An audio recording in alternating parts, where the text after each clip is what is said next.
আপনাদের সবাইকে আমাদের চ্যানেল হিডেন ওয়ার্ল্ড-এ স্বাগত জানাই। এটা আমাদের প্রথম ভিডিও, তাই ভালো লাগলে লাইক, কমেন্ট, শেয়ার ও সাবস্ক্রাইব করে উৎসাহ দেবেন যাতে পরবর্তীতে আরও বিভিন্ন অজানা রহস্য আপনাদের সামনে আনতে পারি।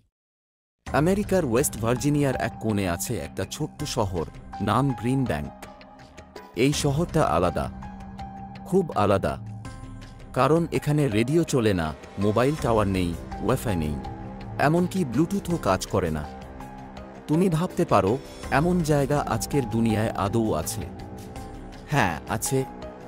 আর এর পেছনে আছে একেবারে বাস্তব, বৈজ্ঞানিক এক কারণ। এই গ্রিন ব্যাংকে আছে পৃথিবীর সবচেয়ে বড় ও সংবেদনশীল radio telescope, the green bank telescope.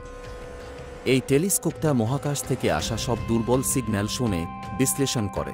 আর সেই সিগন্যাল যেন কোনোভাবেই বিঘ্নিত না হয়। তাই 1958 সালেই এই গোটা এলাকাটাকে ঘোষণা করা হয়েছিল ন্যাশনাল রেডিও ফ্রিকোয়েন্সি জোন। এই এলাকায় 13,000 বর্গমাইল জুড়ে রেডিও সিগন্যাল সম্পূর্ণভাবে নিয়ন্ত্রিত।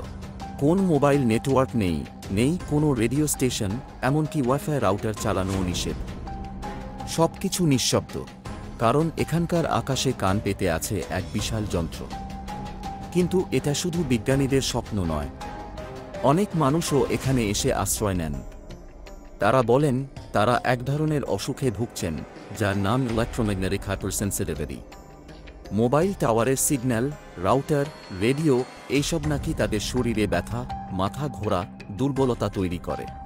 বাকি দুনিয়া যেটাকে বুঝতে চায় না, সেটাকেই সত্যি বলে বিশ্বাস করেন তারা। আর সেই বিশ্বাস নিয়েই তারা চলে এসেছেন এই নীরব শহরে, শান্তির খোঁজে। গ্রিন ব্যাংক একটা এমন জায়গা যেখানে আধুনিক পৃথিবীর কোলাহল থেমে যায়। একটা শহর যেখানে চুপ থাকাই আইন। আর সেই নীরবতার ভেতরে হয়তো লুকিয়ে আছে মহাকাশের কোনো অজানা বার্তা।